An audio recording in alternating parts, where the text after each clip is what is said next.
Muchas gracias, presidente.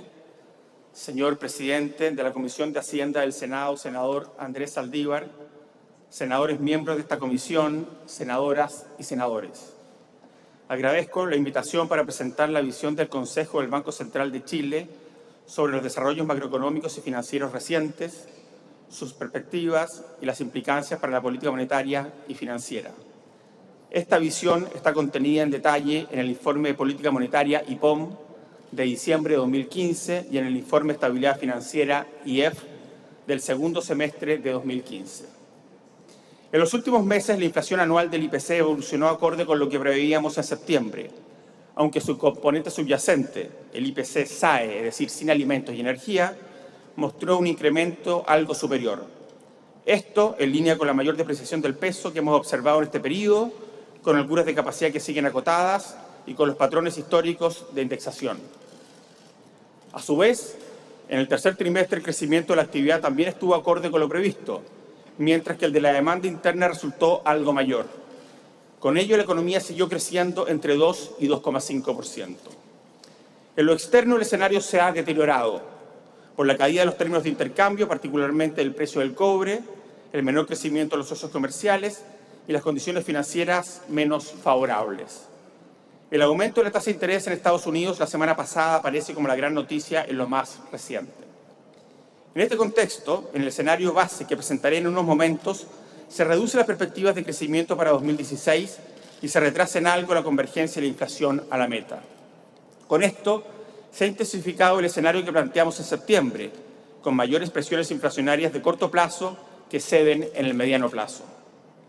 En vista de ese escenario, en septiembre estimamos que para asegurar la convergencia de la inflación a la meta era necesario retirar parte del estímulo monetario entonces vigente. Iniciamos dicho proceso en octubre y lo continuamos en diciembre, subiendo la tasa de política monetaria a 3,5%. En el escenario base, que les detallaré a continuación, contemplamos ajustes pausados a un ritmo que dependerá de la nueva información que se acumule y de sus implicancias sobre el panorama de inflación. La política monetaria seguirá siendo expansiva durante todo el horizonte de proyección, en línea con una actividad que crece por debajo de su potencial y una inflación que converge a 3%. Permítame ahora darles a conocer nuestro escenario base y los principales riesgos que vemos en los informes que hoy les presentamos. En noviembre, la alta base de comparación llevó a la inflación anual del IPC a 3,9%, descendiendo respecto de unos meses atrás.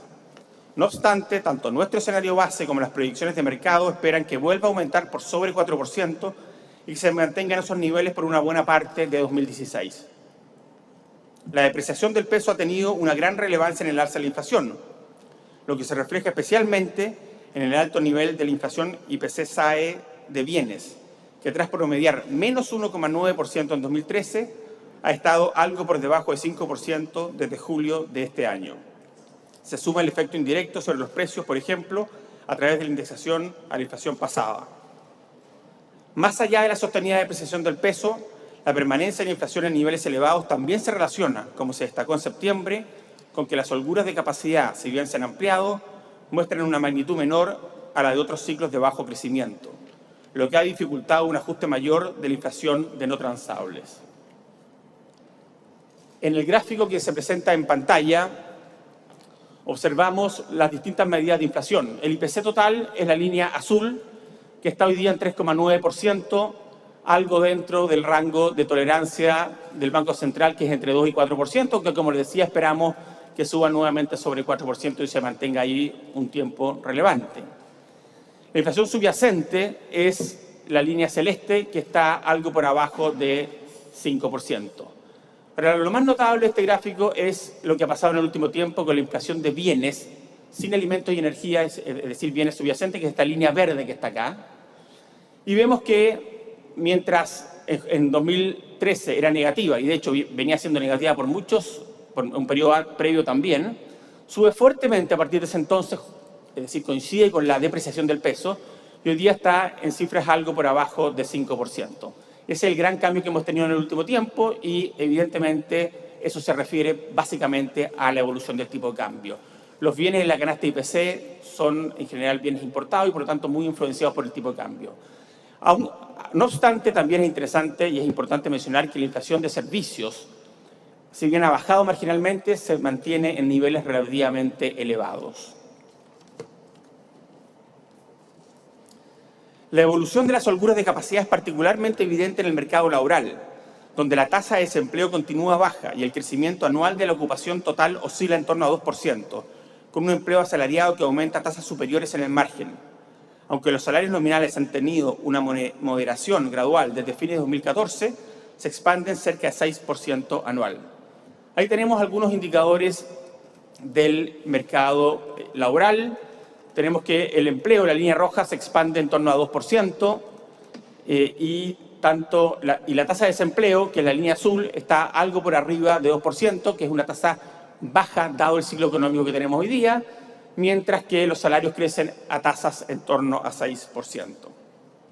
Por su parte, los precios de los combustibles han bajado al tiempo que la inflación de alimentos se ha desacelerado. A su vez, el reajuste del sector público debería contribuir a una contención de las presiones salariales. En el escenario base, estimamos que el PIB crecerá 2,1% en 2015, dentro del rango que proyectamos en septiembre. Como señalé al comienzo, el desempeño de la actividad en el sector en el tercer trimestre fue similar a la de cuartos previos, con lo que la economía siguió creciendo entre 2 y 2,5% anual. En el resultado se apreció un deterioro mayor al anticipado de los sectores de recursos naturales, en particular de la minería, por los recortes de producción que las compañías mineras han determinado ante la baja del precio del cobre. El desempeño del resto de los sectores fue algo más favorable, destacando la construcción y algunos sectores de servicios. En cuanto a la demanda interna, su crecimiento sigue débil, aunque fue algo mayor al que preveíamos en septiembre.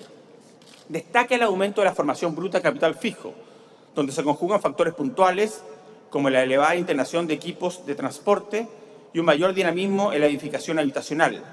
El consumo privado mantuvo un crecimiento en torno a 2% anual. Esos indicadores lo vemos en el gráfico que se presenta en pantalla. Vemos que el producto creció en el último trimestre 2,2% y ha estado creciendo en torno a eso durante los últimos trimestres. El consumo a una tasa muy parecida, mientras que la demanda interna, y todo esto se mide en el eje de la izquierda, creció 3,6% en el último trimestre del año, superior a lo que preveíamos en septiembre. Eso básicamente explicado por un incremento de la formación bruta de capital fijo, que en esa línea café, que se mide en el eje de la derecha, de 7,1%, que como decía previamente tiene algunos factores puntuales. El desempeño de la demanda interna se ha dado en un contexto en que la confianza empresarial y de consumidores persiste en niveles pesimistas, pese a la mencionada resiliencia del mercado del trabajo, de que el crecimiento de la actividad, aunque bajo, se ha estabilizado. El costo de financiamiento interno sigue reducido en términos históricos, reflejando en parte la expansividad de la política monetaria. Pese a ello, con la excepción del crédito hipotecario, el crecimiento real anual de las colocaciones continúa acotado. Ahí tenemos las tasas de interés de colocaciones en el gráfico que se observa en pantalla. Las tasas de consumo se ven en el eje de la derecha, las de comerciales y de vivienda en el eje de la izquierda, y vemos que la tasa de interés de las colocaciones de vivienda, del crédito hipotecario, hoy día está cerca a su mínimo histórico, está en torno a su mínimo histórico, y algo similar ocurre con las tasas de interés de las colocaciones de consumo. Las comerciales también están significativamente por abajo de su promedio histórico. El promedio histórico es esa línea, en el caso de las comerciales, esa línea azul que está ahí. Entonces, en general, vemos condiciones financieras o tasas de interés bastante favorables, significativamente menores que sus promedios históricos. En el escenario base, el PIB crecerá entre 2 y 3% en 2016, rango inferior al previsto en septiembre. En esta proyección, seguimos estimando que el crecimiento potencial de la economía, ritmo de expansión que no acelera la inflación, se encuentra en torno a 3%. Así, estimamos que las holguras de capacidad tendrán un aumento acotado durante 2016 y empezarán a reducirse hacia 2017. En la demanda interna, la mantención de indicadores de confianza en niveles bajos y la menor inversión pública prevista para 2016 reduce las proyecciones de crecimiento para la formación bruta de capital fijo. El consumo privado también se corrige a la baja en línea con las bajas expectativas de los hogares y con un consumo habitual que ha sido algo más lento que lo esperado. El mercado laboral se ha mostrado resiliente. No obstante, esperamos que presente algún deterioro durante el próximo año. Con todo, en 2016 el consumo crecerá a una tasa por sobre la de este año. La baja del precio del cobre y las condiciones financieras menos favorables también reducirán los incentivos a la inversión. En su componente de construcción, el impulso que la próxima entrada en vigencia del IVA le ha dado al sector se irá diluyendo paulatinamente.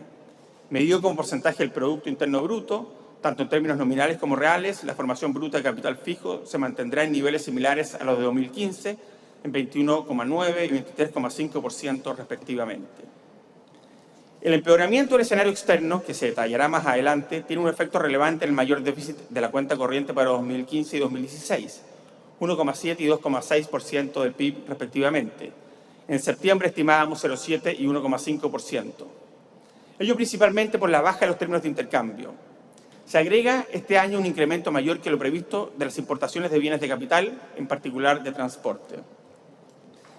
En el cuadro que está en pantalla se presenta el escenario interno que proyectamos en este informe de política monetaria. Vemos que en septiembre estimábamos un crecimiento para este año entre 2 y 2,5%, que está aquí. Hoy día estimamos un crecimiento de 2,1%, es decir, dentro del rango que teníamos en septiembre. Para 2016, el rango de septiembre era entre 2,5 y 3,5, lo bajamos en medio punto porcentual a 2 a 3%. La demanda interna este año crecería algo más de lo que estimamos en septiembre, 2,3 versus 2, y el próximo año algo menos, 2,6 versus 3,1 en septiembre. La inversión que esperábamos, que proyectábamos que caería 1,2% en septiembre, hoy día estimamos que aumentará 0,7% y tendrá un crecimiento parecido que el que estimábamos entonces el próximo año, 1,9 versus 1,7. Las exportaciones son muy parecidas a la proyección a la que estimábamos en septiembre de este año, mientras que en el caso de las importaciones esperábamos una caída algo menor, esperábamos 2,3 en septiembre, hoy día 1,4, y el próximo año una alza también algo menor de 1,6 versus los 2 que esperábamos en septiembre. Con ello, y dada la baja que esperamos en el precio del cobre, el déficit en cuenta corriente sería este año 1,7% del PIB en vez del 0,7 que esperábamos en septiembre, y el próximo 2,6% en vez del 1,5% que esperábamos en septiembre.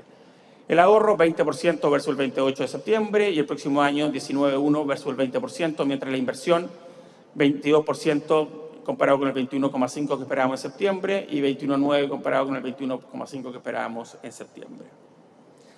Esta proyección asume que la política fiscal continuará aportando al crecimiento del gasto, aunque con una intensidad menor que en 2015. En particular, el gasto fiscal evolucionará en concordancia con la regla fiscal y con los objetivos de consolidación planteados por el Gobierno, que ha comprometido una reducción de déficit estructural cercana a 1/4 punto del PIB por año. El deterioro del escenario externo relevante para Chile es la principal explicación para la revisión a la baja del crecimiento en 2016. Este es un fenómeno común en las economías emergentes y exportadoras de materias primas, principalmente por la importante caída de los términos de intercambio y condiciones financieras externas menos favorables. El precio de las materias primas volvió a bajar en los últimos meses, influido por la sostenida apreciación del dólar y por un menor crecimiento global. En el cobre se suman perspectivas de que la recomposición sectorial de la economía china continuará mermando la demanda del metal. Así, al cierre estadístico de este IPOM, el cobre se transaba algo por debajo de 210 centavos de dólar la libra, hoy día está marginalmente por arriba de eso, acumulando una baja cercana a 30% en el año. Lo anterior y perspectivas menos auspiciosas en el corto plazo nos han hecho reducir de manera importante las proyecciones para el precio del cobre en 2016 y 2017. Así, ahora estimamos que en ambos años el precio del metal promediará 225 centavos de dólar la libra, lo que se compara con los casi 250 que preveíamos en septiembre, es decir, 10% menos. El precio del petróleo también ha disminuido en los últimos meses, situándose por debajo de $40 el barril al cierre de este IPOM, lo que equivale a un descenso en torno a 30% respecto de comienzos de año. En este caso, a los factores globales que han afectado el precio de las materias primas se agregan condiciones de oferta que han tenido un impacto relevante en los precios en el último año y medio. Considerados todos estos factores, también se han reducido de forma importante las perspectivas para el precio del crudo en los próximos 2 años a $46 promedio el barril WTI y a $48 el Brent. Estas cifras se comparan con los 53 y 58 dólares que proyectábamos en septiembre para ambos petróleos. En los últimos meses, las condiciones financieras externas relevantes para Chile se han vuelto menos favorables. La antesala del ajuste de la tasa política monetaria de Estados Unidos provocó una volatilidad importante en los precios en los mercados financieros. No obstante, el aumento concretado la semana pasada fue recibido con tranquilidad por los mercados. En América Latina, la mezcla de peores perspectivas económicas y factores idiosincráticos ha intensificado el aumento de los premios por riesgo, pero en Chile su magnitud ha sido más acotada.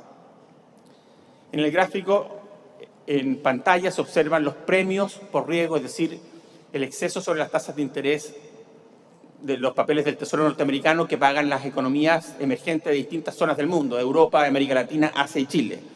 Y observamos que en todas ellas estos premios por riesgo han aumentado.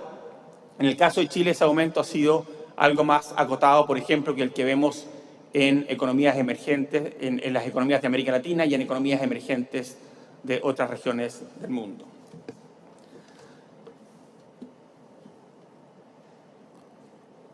Se suma que el crecimiento proyectado para los socios comerciales en el periodo 2016-2017 ha bajado marginalmente respecto a lo previsto en septiembre. El mundo desarrollado, en particular Estados Unidos, muestra una recuperación sostenida. Por su parte, el mundo emergente se ha seguido desacelerando. En China, los temores de una desaceleración mayor y las turbulencias sobre su mercado financiero han amainado, pero su crecimiento ha disminuido con una cierta debilidad del sector industrial. América Latina enfrenta una situación compleja, en particular Brasil, que atraviesa por su mayor recesión en décadas. La pérdida de su grado inversor durante la semana pasada revela las dificultades que atraviesa esta economía. En el caso de Argentina, sus nuevas autoridades se enfrentan a desafíos importantes. La inflación en América Latina, a diferencia del resto del mundo, ha aumentado, limitando el espacio para políticas monetarias más laxas. Los supuestos del escenario base internacional se presentan en la tabla que está en pantalla. Observamos que para 2016 estimamos un crecimiento de 3,2% para los socios comerciales, comparado con el 3,4% que estimábamos antes, es decir, hicimos una revisión a la baja y también una revisión marginal a la baja en 2017 de 3,4 a 3,3. En Estados Unidos se espera un crecimiento de 2,6, esperábamos 2,8 en el IPOM de septiembre para 2016 y el mismo para el próximo año, para 2017, 2,8%. La eurozona se ha estabilizado en crecimiento en torno al 1,5%, de hecho para el próximo año y para el siguiente se esperan crecimientos algo más elevados que eso, que de hecho son superiores a su crecimiento potencial. En China se espera para este año un crecimiento de 6,9%, el próximo 6,4% y 6,1% en 2017, es decir, crecimientos que si bien son elevados, son menores a los crecimientos de las últimas décadas de la economía china y van decreciendo en el tiempo.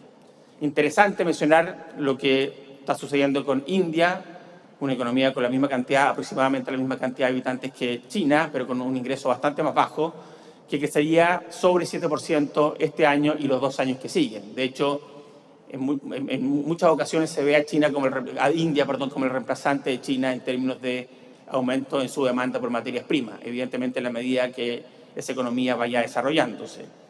América Latina, desgraciadamente las noticias no son buenas, esperábamos una caída del producto de 0,1% para este año, iba a ser 0,6%, obviamente muy influenciado por la fuerte caída en Brasil, que va a ser sobre 3% esa caída, y además Brasil es por lejos la mayor economía de la región.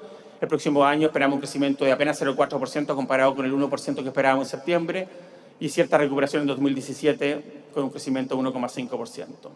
El precio del cobre, que este año terminaría en 2,49, el próximo año lo proyectamos en 2,20 y 2,30 el 2017, mientras que el precio del petróleo, el promedio del Brent y WTI, que este año se espera que sea 51, el próximo año 44 y luego 50 en el 2017. Con ello, los términos de intercambio, es decir, los precios de las exportaciones dividido el precio de las importaciones, caerían este año 4,2% contra una caída esperada de 3% que se estimaba en septiembre. El próximo año caerían un 3,8% contra una caída que se esperaba de 1%, y en 2017 tendrían una recuperación y crecerían 1,7%.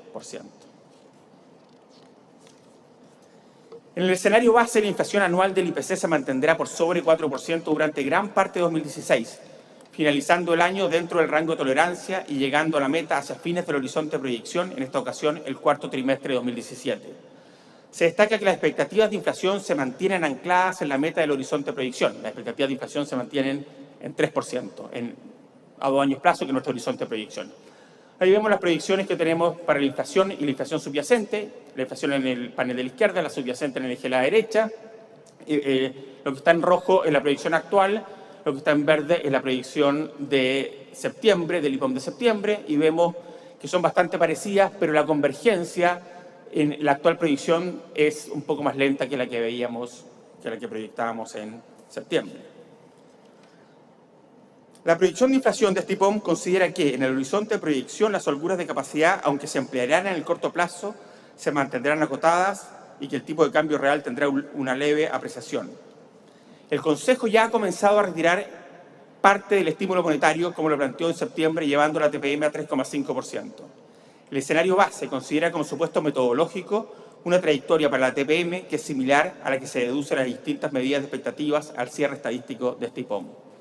Vemos ahí la tasa de política monetaria que está en azul y hacia adelante distintas proyecciones de la tasa de política monetaria según las distintas medidas de expectativas. La encuesta de expectativas económicas en verde son esos triángulos verdes, la encuesta de operadores financieros, esos rombos rojos, y los precios de activos financieros, esa línea naranja. ¿Y qué es lo que se observa ahí? Que básicamente el mercado espera un par de alzas en la tasa de política monetaria durante el próximo año, un par de alzas de 25 puntos base cada una durante el próximo año. Y ese es el supuesto metodológico que usamos para este informe de política monetaria. De este modo, en esta proyección la política monetaria seguirá siendo expansiva, acorde con un contexto donde se prevé que el crecimiento estará bajo su potencial por un tiempo y la inflación convergerá a la meta en el horizonte de proyección. Así, la tasa de política monetaria medida en términos reales seguirá en valores en torno a cero por un buen tiempo, una de las más expansivas dentro del conjunto de las economías emergentes. Ahí tenemos la tasa de política monetaria real, es decir, la tasa de política monetaria nominal, menos la inflación esperada. Tenemos un conjunto de economías emergentes y un par que no son emergentes, Australia y Nueva Zelanda, países con los cuales usualmente nos comparamos, y observamos que la tasa de política monetaria en Chile es de las más expansivas dentro de este conjunto de países. El escenario base refleja los eventos con mayor probabilidad de ocurrencia dada la información al cierre de este IPOM. Sin embargo, existen riesgos que, de concretarse, modificarían el panorama macroeconómico y, por tanto, el curso de la política monetaria. En lo externo, aún es temprano para evaluar los efectos del ajuste de la tasa de política monetaria de Estados Unidos en la economía global. Por lo pronto, la reacción de los mercados tras el anuncio fue de calma, con bolsas que aumentaron y un dólar que perdió algo de valor respecto al resto de las monedas. Sin embargo, es evidente que la forma en que se desarrolla este proceso constituye una importante fuente de riesgos, especialmente porque todavía hay diferencias entre lo que indican las expectativas de mercado y lo señalado por la Reserva Federal sobre la velocidad del proceso y el nivel al que llegaría la tasa. Se agrega la divergencia de la política monetaria entre los países desarrollados y sus posibles efectos en el valor global del dólar.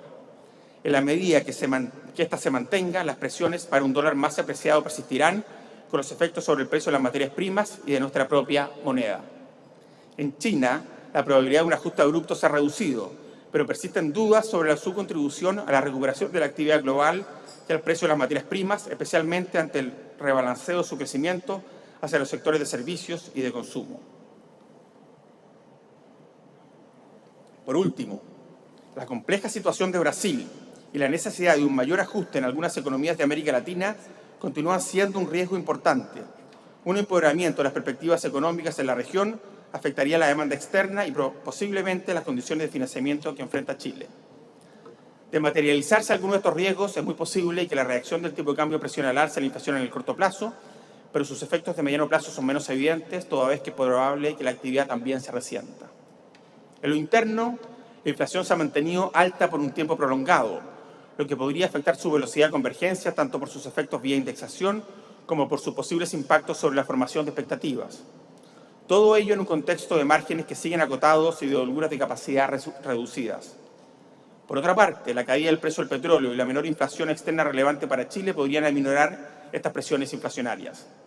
A mediano plazo, existen riesgos que podrían llevar a un desempeño de la actividad menor al previsto en el escenario base, ampliando las holguras de capacidad y reduciendo las presiones inflacionarias.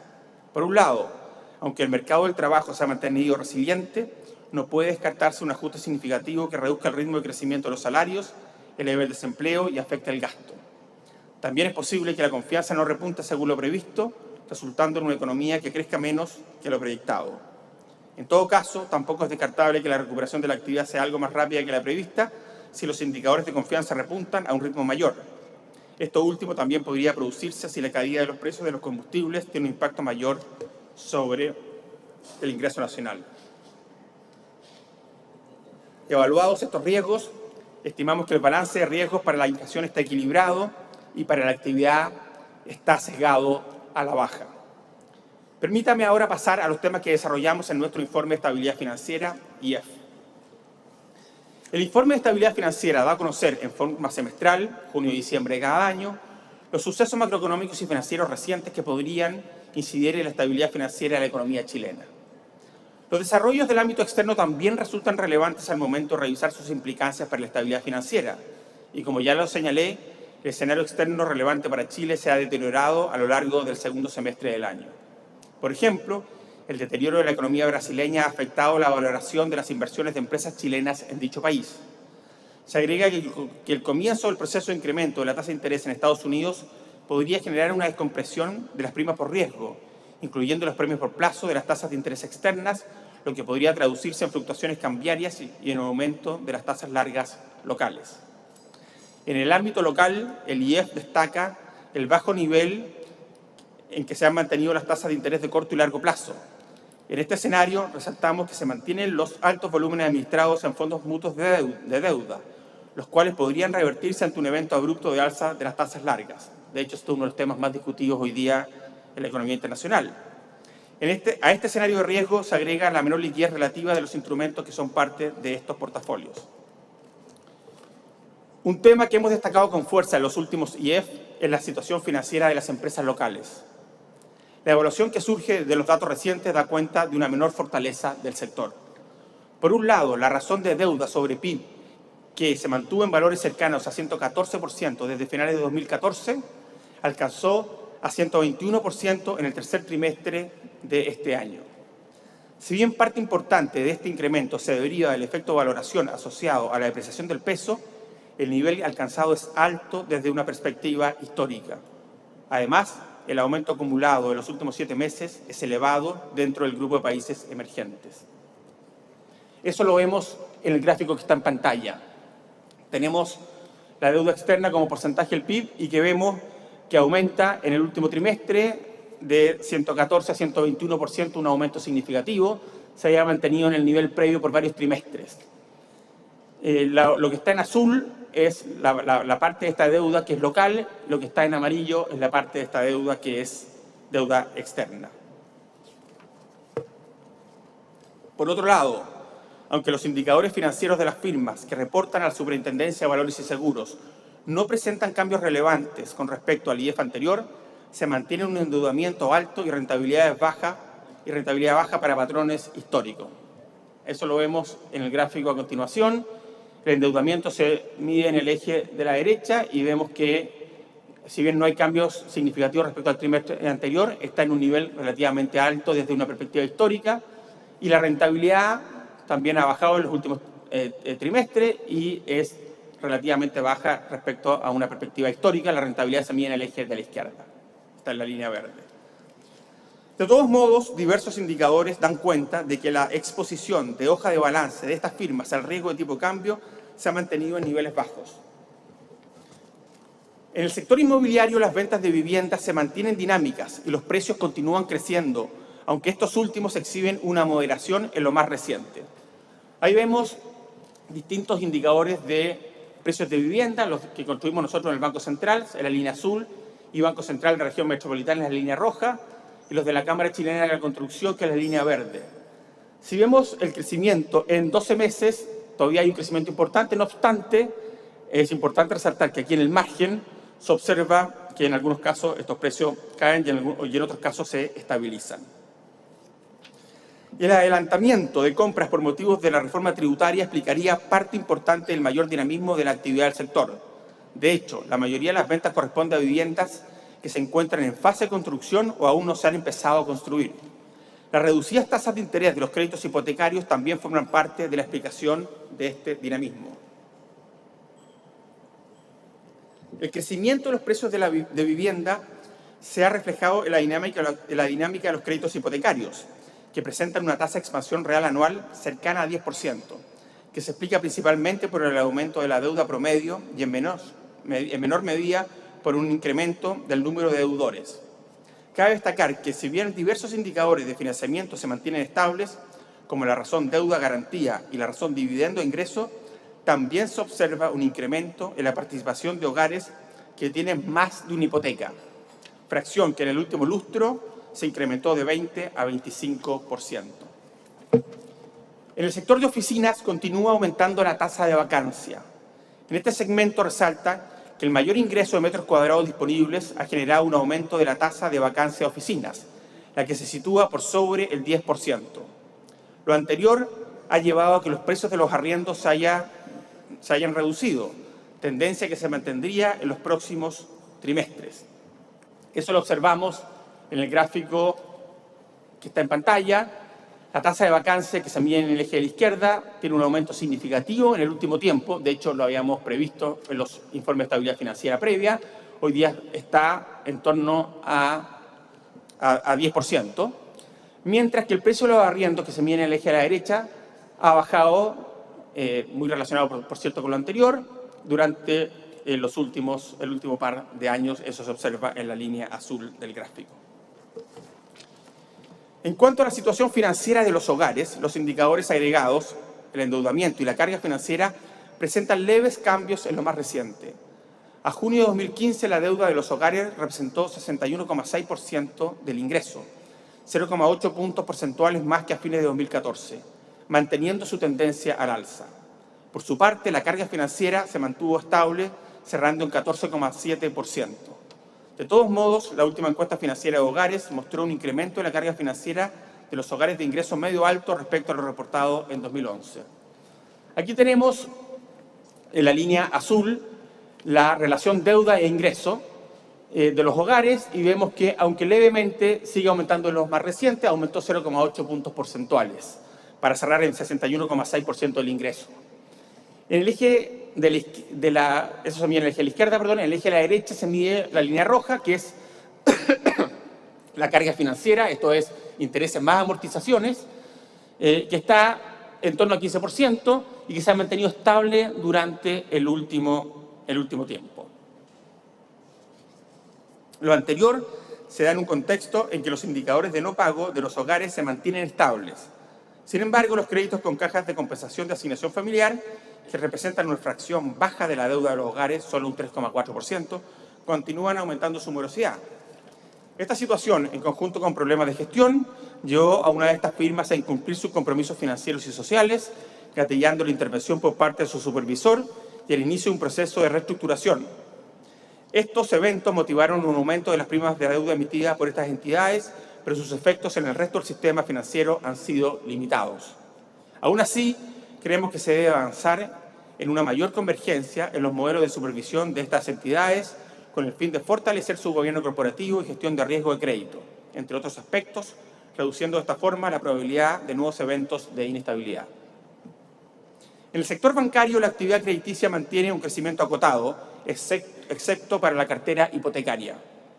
El crecimiento de los créditos a empresas y de consumo sigue bajo. Por un lado, el menor crecimiento de la cartera comercial es coherente con el ciclo de la economía, lo que coincide con la menor demanda que se indica en la encuesta de crédito bancario en los últimos meses. Por otro lado, en la cartera de consumo destaca el nulo crecimiento de la deuda de los tramos de menores montos, usualmente asociada a deudores de menores ingresos. En el segmento hipotecario, la mayor expansión de la deuda proviene de los tramos superiores, a 5.000 unidades de fomento, explicado en parte por la dinámica de los precios de las viviendas. Los indicadores financieros de la banca dan cuenta de una menor fortaleza del sector. Al tercer trimestre de 2015, la rentabilidad sobre capital, ROE, disminuyó a 15%, explicado en gran parte por la reducción en el margen de intereses. Esto se debió a cambios en la composición de la cartera desde segmentos de mayores retornos, consumo y comercial, hacia hipotecario. dado que el sector hipotecario es el que más ha estado creciendo y el que tiene menos retorno, explica en parte entonces esta caída del retorno en el caso de los bancos. Por su parte, el índice de adecuación de capital, IAC, continuó disminuyendo, situándose algo por debajo de 13% a agosto de 2015, consolidando una caída de algo más de un punto porcentual en los últimos 4 años. Esos indicadores están en el gráfico en pantalla. El retorno sobre activo en esta línea azul se mide en el eje de la izquierda y vemos que es aproximadamente 15% con una baja durante los últimos trimestres. El indicador de adecuación de capital se mide en el eje de la derecha y observamos en los últimos años una disminución significativa de este indicador. Como decía, de algo más de un punto porcentual en los últimos 4 años. Se mide en el eje de la derecha. Esta dinámica ha ocurrido en un contexto donde la banca internacional ha tendido a incrementar sus niveles de capitalización para fortalecer su capacidad de respuesta ante eventos de estrés financiero en línea con las nuevas regulaciones internacionales de capital, las denominadas Basilea III, o como una forma voluntaria de aumentar su resiliencia. Si bien Chile, con niveles de capitalización de alrededor de 14,3% en 2009, se encontraba en torno a la mediana de economías pertenecientes a la OCDE, hoy en día se sitúa en la parte baja de la distribución. Eso lo vemos en ese gráfico que está en pantalla. El año 2009, como les mencionaba, nuestro nivel de capitalización, que es este triángulo azul, estaba en torno a la mediana de los países de la OCDE, de hecho marginalmente por arriba de eso, y eso ha cambiado en forma importante durante los últimos años y hoy día el indicador de capitalización de la banca se encuentra en la parte baja de la distribución de países de la OCDE. En vista de estos desarrollos y considerando además que la reforma a la Ley General de Bancos anunciada este año por el Ministerio de Hacienda incluirá una revisión de los requerimientos de solvencia, haciéndolos converger gradualmente hacia nuevos estándares de capital de Basilea III, es relevante que la banca refuerce sus niveles de capital, por ejemplo, ajustando políticas de reinversión de utilidades. Con todo, los ejercicios de tensión que realizamos en cada IEF indican que los niveles de capital son suficientes para absorber la materialización de un escenario de estrés severo. El escenario en cuestión tiene características similares a la evaluada en el IEF anterior. Así considera una caída del PIB en el corto plazo y un menor nivel de crecimiento en el mediano plazo. En la actividad llegaría a menos 4,5% anual durante el trimestre más crítico y luego convergería a un crecimiento de 1,4% a finales de 2017. Ello intenta replicar episodios relevantes de fragilidad financiera pasados.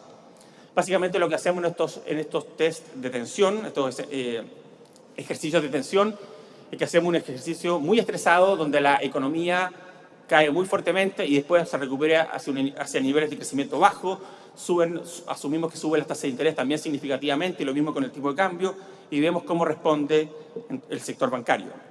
El resultado de los ejercicios de tensión muestra que el sistema bancario continúa con una posición financiera suficiente como para enfrentar la materialización de un escenario de estrés severo. Los resultados son más bajos respecto del IEF anterior, debido principalmente a un menor nivel de capitalización y rentabilidad inicial, afectada por menores márgenes operativos, coherentes con la evolución del ciclo económico.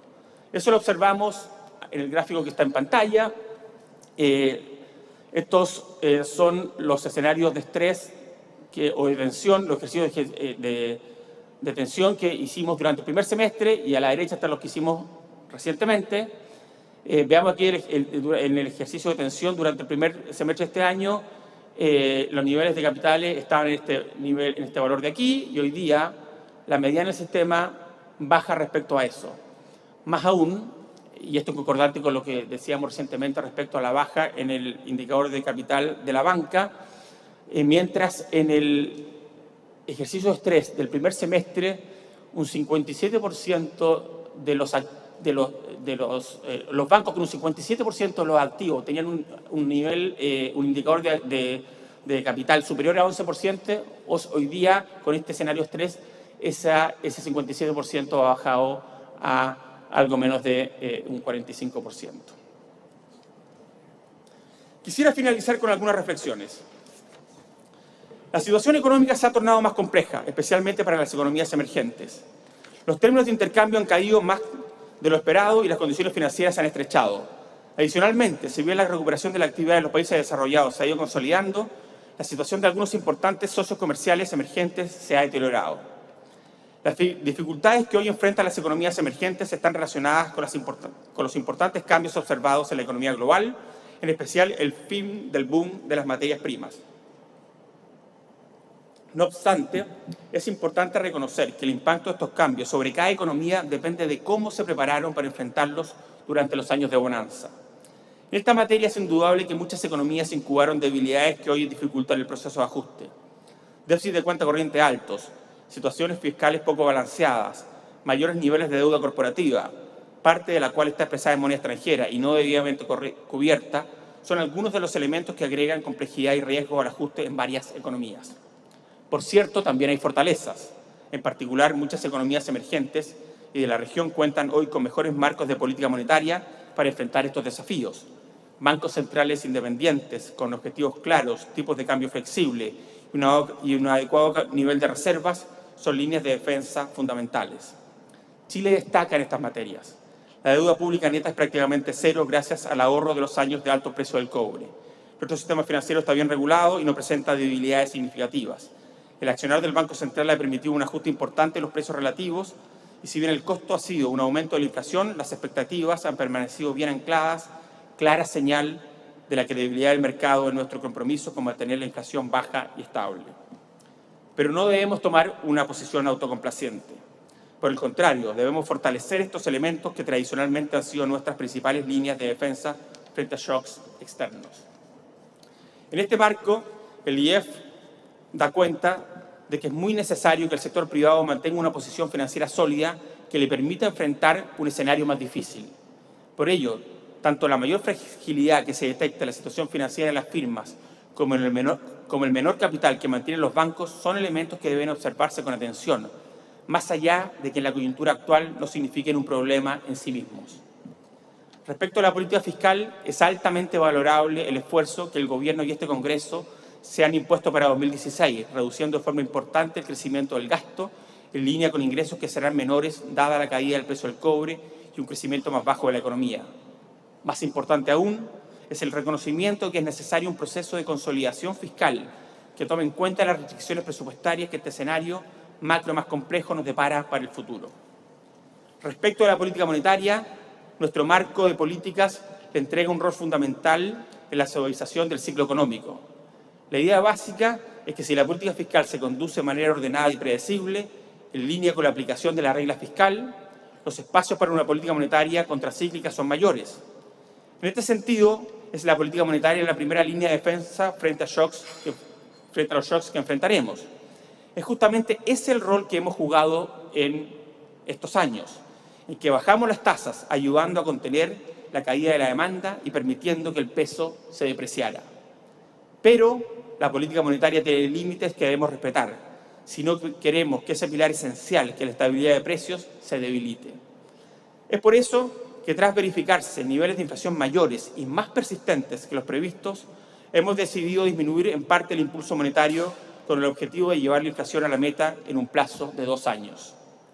La política monetaria seguirá siendo expansiva, con tasas reales por debajo de sus niveles neutrales por un tiempo prolongado. Con esto estamos seguros de que continuaremos ayudando a la recuperación de las tasas de crecimiento y a mantener el desempleo en niveles acotados.